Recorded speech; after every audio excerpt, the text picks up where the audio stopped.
Mitsubishi's little Mirage Juro is a rational but surprisingly appealing 5-door petrol-powered city car that's revitalised its proposition in this improved form.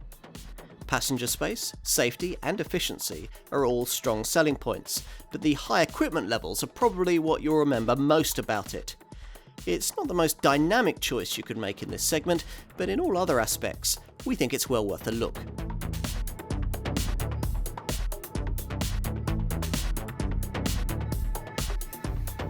Small cars are designed for people who want motoring conducted on a very small operating budget. But that doesn't necessarily mean that buyers of this sort are looking for a budget feel.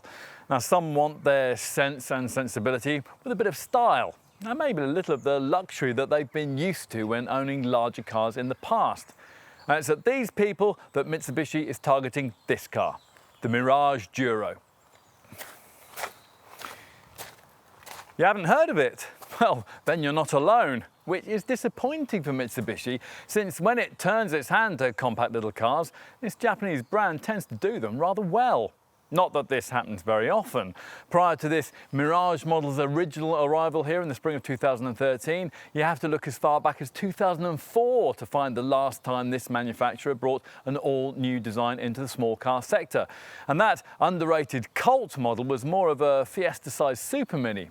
This Mirage represented Mitsubishi's first stab at the more affordable city car segment for slightly smaller runabouts, one that's presently dominated by models like the Volkswagen Up, the Peugeot 108 and the Fiat Panda. In truth, it struggled to make much of an impact, not because it was a bad car, but more because of slightly muddled market positioning. The Mirage wasn't really priced low enough to interest hair shirt budget city car customers wanting something really cheap. People buying models like Suzuki's Celerio or bargain basement products from Dacia or MG.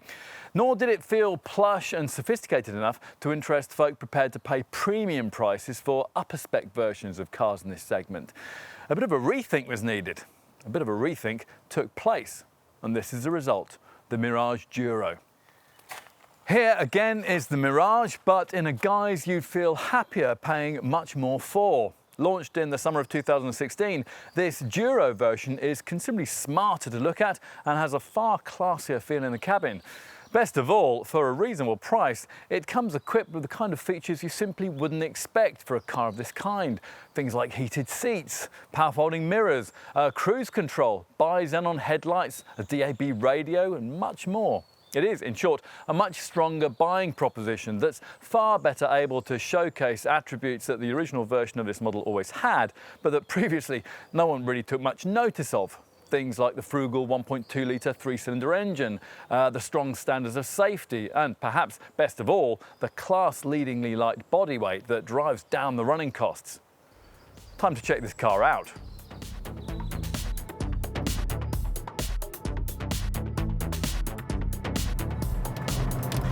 It's interesting to note that driving dynamics, probably the key area of criticism with this car at its original launch in 2013, is the one area in which Mitsubishi didn't choose to make much change when it came to creating this improved Juro version. Partly this is because what we have here is more of a facelift than a complete redesign, and partly it's because Mitsubishi thinks it knows better than 20-something motoring hacks what city car buyers actually want. The dynamic changes the Japanese design team did make with this Juro update are there not to facilitate on-the-limit handling, but to allow the chassis to better cope with the demands of motoring beyond the urban and suburban areas for which it was originally developed. To that end, some suspension work's gone on. The spring rate and damping force of the shock absorbers have been revised to help with stability and handling while reducing body roll. At the same time, the power steering calibration has been changed to try and improve on the original model's sometimes disconcertingly lifeless setup. You might expect that none of these changes would be sufficient to make a huge difference to the way that Mitsubishi drives, and you'd be right. There's still little fun to be had from throwing this car through the bends. The steering could still use some more feedback. The suspension rather crashes through severe potholes, and body roll is still a little more prevalent than it is with some rivals.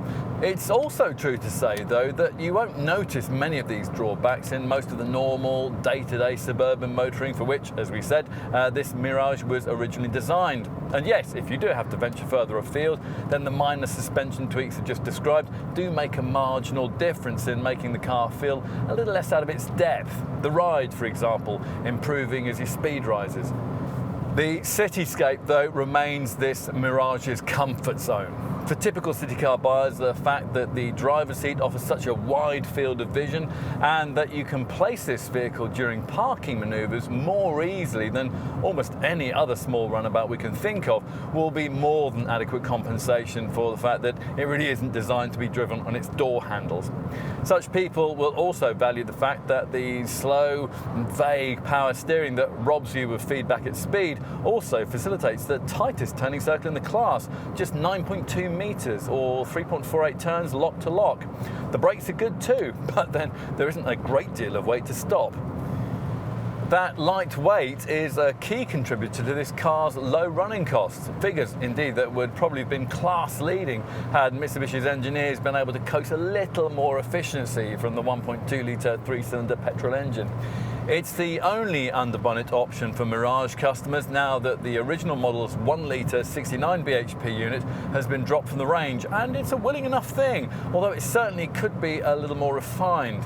It certainly endows this car with as much performance as city car buyers are likely to want, aided by the fact that this is the only car in the segment to tip the scales at under 850 kilos. 62 miles an hour from rest occupies 11.7 seconds en route to a class-leading top speed of 112 miles an hour. Those figures are for the manual model that we're driving here. There's also a CVT auto transmission option offered, which laudably has virtually no impact on efficiency, but does dent the performance showing a little. The sprint time falling to 12.8 seconds and the top speed rated at 107 miles an hour.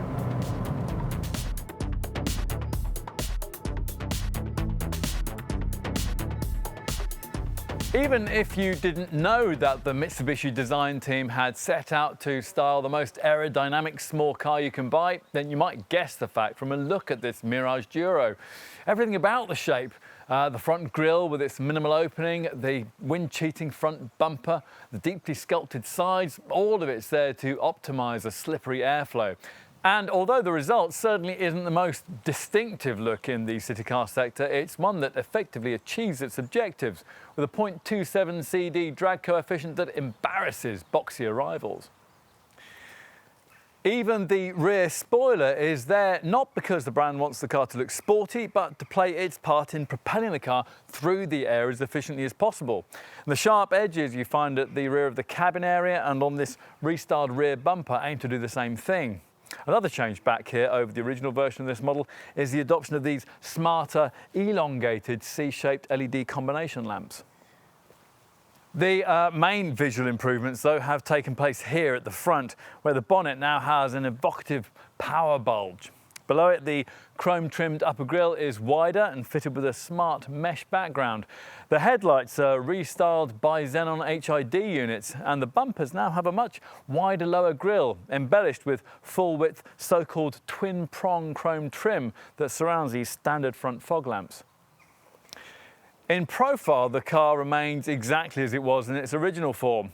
Or almost. There's 85mm of extra body length, and these classier wide spoke 15-inch alloy wheels now do a better job of filling these two wheel arches. And between them, this lower body crease attempts to give the flanks some shape, as does this higher swage line that flows above the door handles from the front wing towards the tail lamps.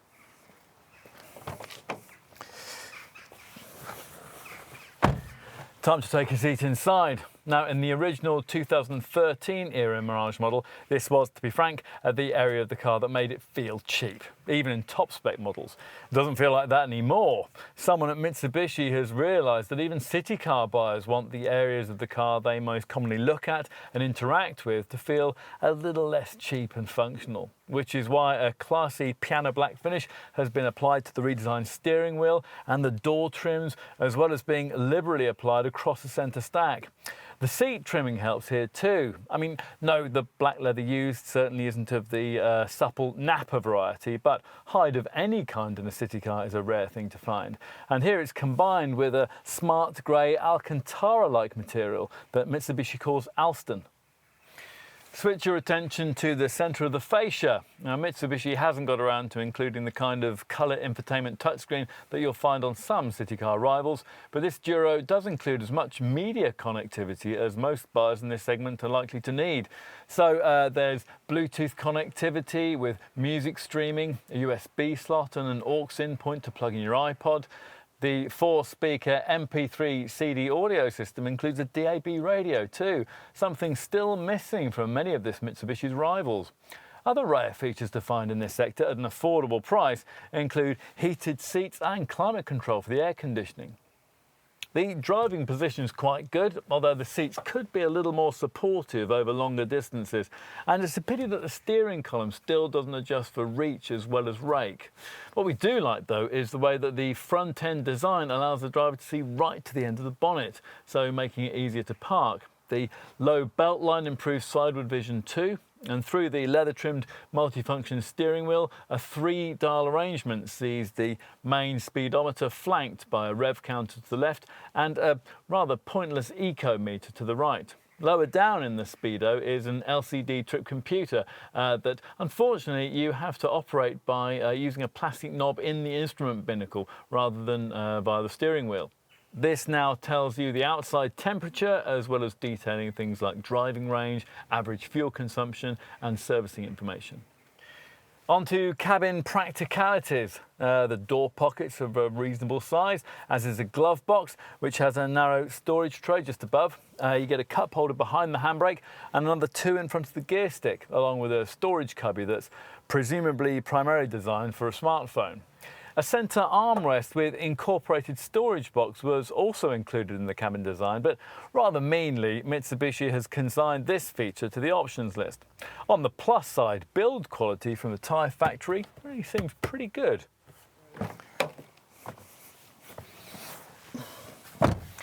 On the back seat, things are just as they were with the original version of this design, save for this classier upholstery trim. There's a usefully low transmission tunnel. The low window line makes things feel light and airy. And as we said when we first tested this car, the overall amount of space you get back here is impressive given the diminutive exterior dimensions. Essentially, there's as much room for heads and legs as used to be provided by supposedly larger super mini-size models. 2 adult 6-footers could be seated here with a child in between them, and they could be seated behind 2 similarly lanky front seat passengers. Now, there aren't too many cars in the city car segment that can manage that. Now, time to look at cargo space. Any car designer can increase rear seat capacity in a model like this simply by cutting down on boot space. So how's that happened here? It certainly wasn't the case with the original version of this car, which offered 235 litres of boot space, one of the larger capacities in the class. With this Juro, we were surprised to find that despite an 85mm increase in body length, this figure's fallen to just 175 litres, which, to give you some perspective, is only fractionally more than you get in a Toyota Aygo, a car that currently holds the wooden spoon in this regard in the city car segment.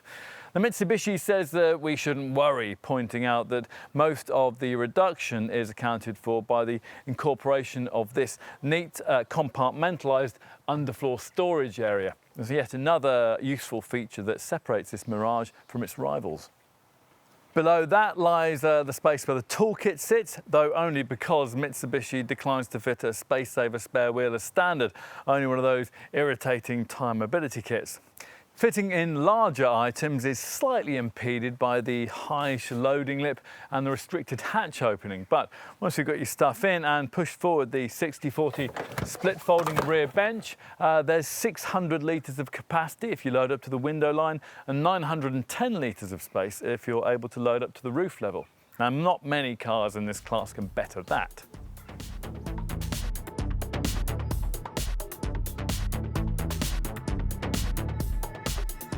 As we've pointed out elsewhere in this film, Mitsubishi has repositioned this Mirage model away from the budget end of the city car segment.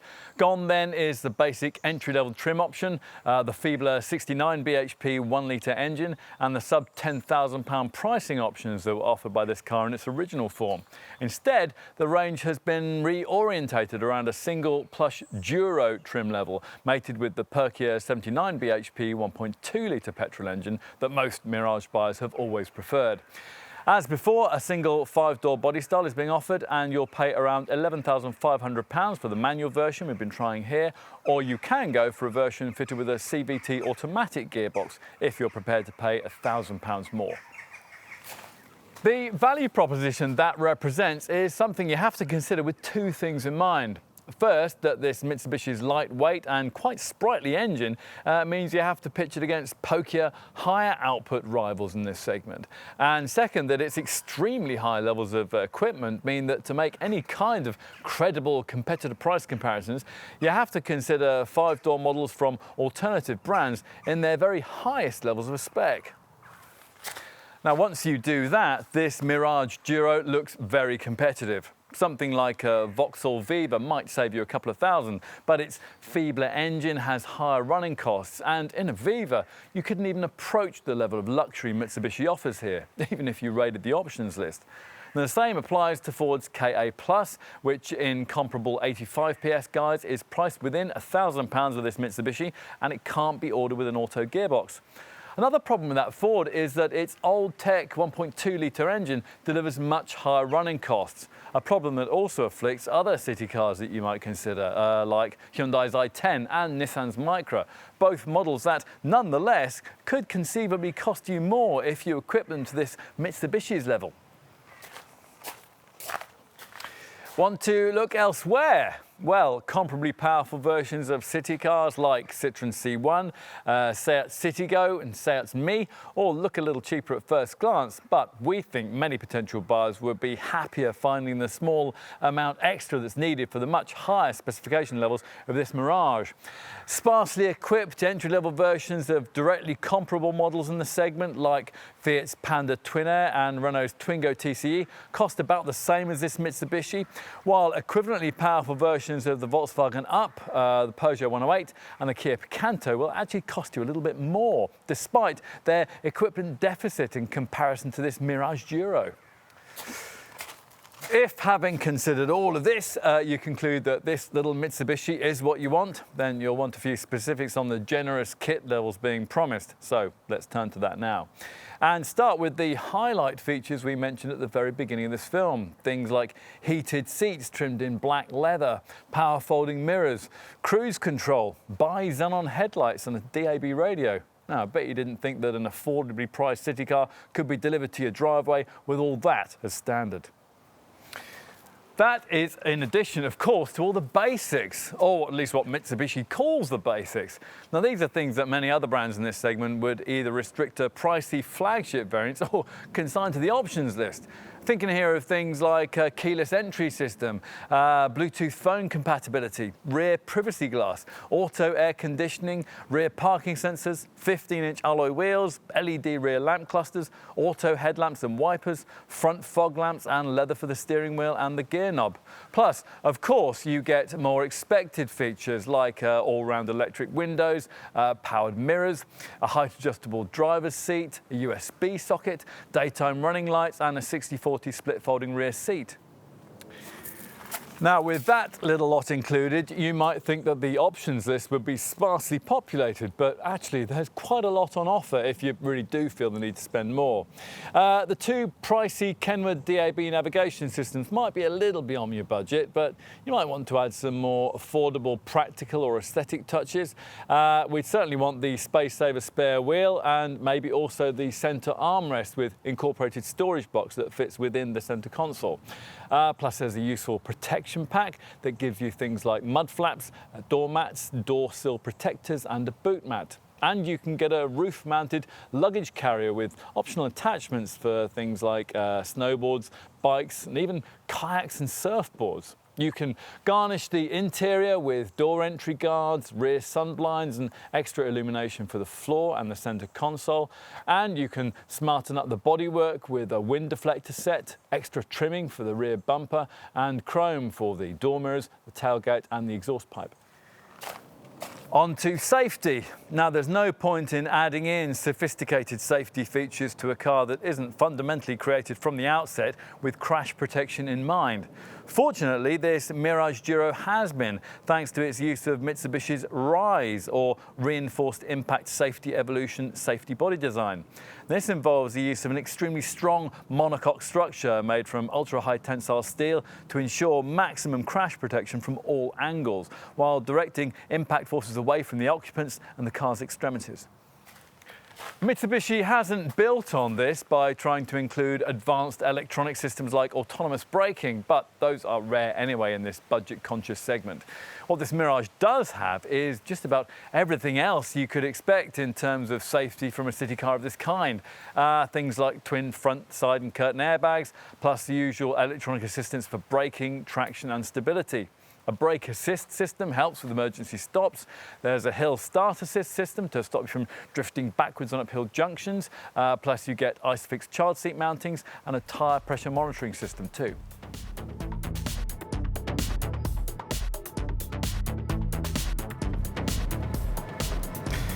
First up, as you might already be aware, not all small city cars are the same when it comes to matters of efficiency. Some, like Hyundai's i10, Nissan's Micra and Ford's KA Plus, use technologically outdated 1.2-litre petrol engines that are well off the pace when it comes to fuel economy and emissions.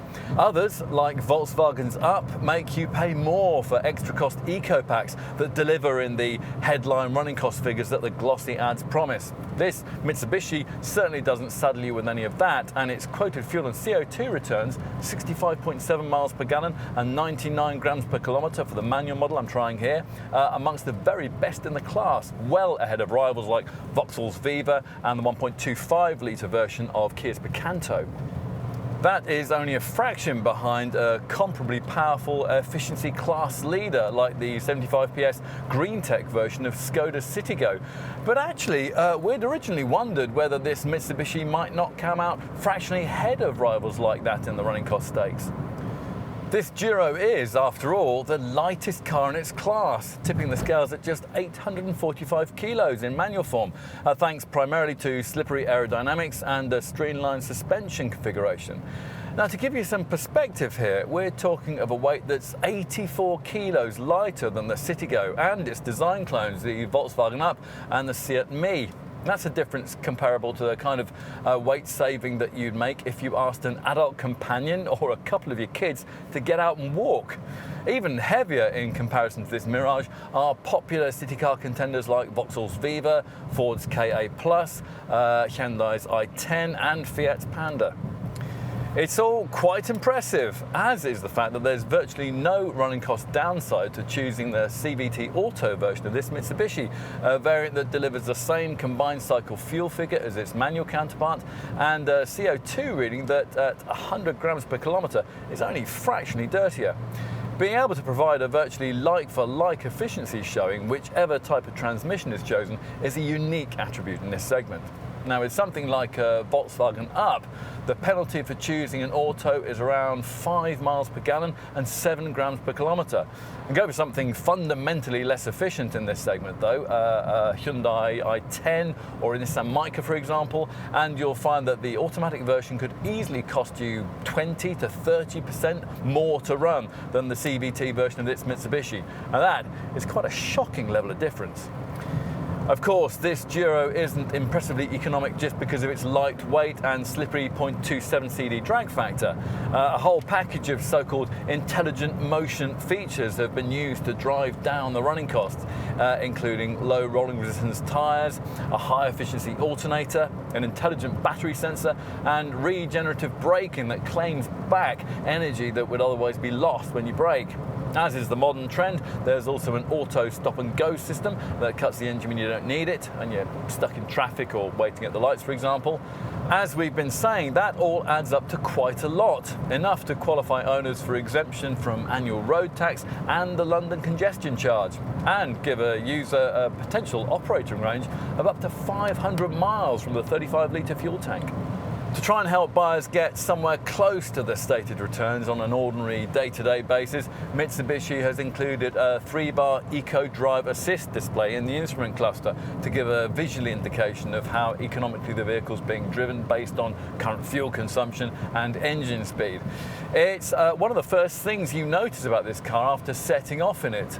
You get an increasing number of green bars when you're cruising and an angry orange blob when you put your foot hard down.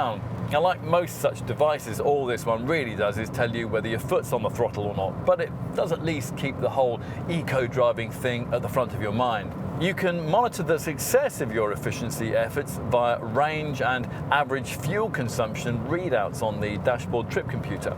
Less usefully, the same display gives you an AS&G reading that tells you how long the stop and start system has been active for on any current trip. We're not really sure why you'd ever want to know that though. What else? Well, the insurance grouping isn't especially affordable by class standards, pitched at 19D for both variants, and the decent 5-year warranty Mitsubishi offers is slightly spoiled by the brand's insistence on limiting it to 62,500 miles. Servicing is required every 12,500 miles, and you can keep maintenance costs down by purchasing a decent value prepaid servicing pack, which takes care of the cost of garage visits for 3 years or 36,000 miles. Residual value should see you get 28.3% of your original purchase price back after the industry standard 3-year, 60,000 mile ownership period. That's a little below the class average. As you'd expect in this day and age, there's a 12-year anti-perforation warranty and 3 years of pan-European roadside assistance and home start. That's included in the price.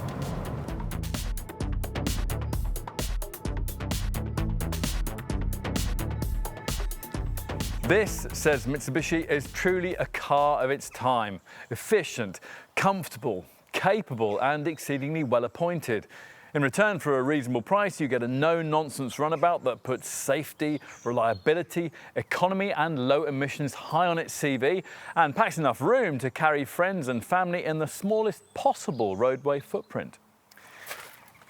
So, why is this model such a rare sight on our roads? Well, the motor magazines will tell you that it's not especially interesting to drive, which is true, and there are certainly rivals with more fashionable feeling cabins. The rival city cars that can shade this Mitsubishi in these areas, though, can't get close to the level of luxury delivered as standard by a Mirage Juro. Trendy interiors and cutting-edge handling are all very well, but when it comes down to it, there's an awful lot to be said for being able to enjoy big car luxuries in a small runabout. Unexpected city car inclusions like cruise control, keyless entry, DAB radio and heated seats, the things you get as standard here. Are there things that Mitsubishi could improve next time around? Well, yes, of course. As well as prioritising driving dynamics, we'd suggest that the development team try to deliver a slightly bigger boot and perhaps a more solidly crafted cabin, but not at the expense of this model's class-leadingly low weight, the thing that makes its efficiency figures so very competitive. Overall then, if you've been with us throughout this film, you'll already know that we think this car makes a lot of sense. If we were looking to buy a new car as a second family runabout, we'd want it to be affordably priced, able to comfortably take 3 kids and their luggage in the back, and regularly deliver over 60 miles per gallon and sub 100 grams per kilometre CO2 levels to keep the running costs low. The fact that this Mirage can do all that while spoiling you a little in terms of its specification is enough to make it worth a lot more attention in this segment than it's likely to get. Thoughtful city car buyers ought to go and try one.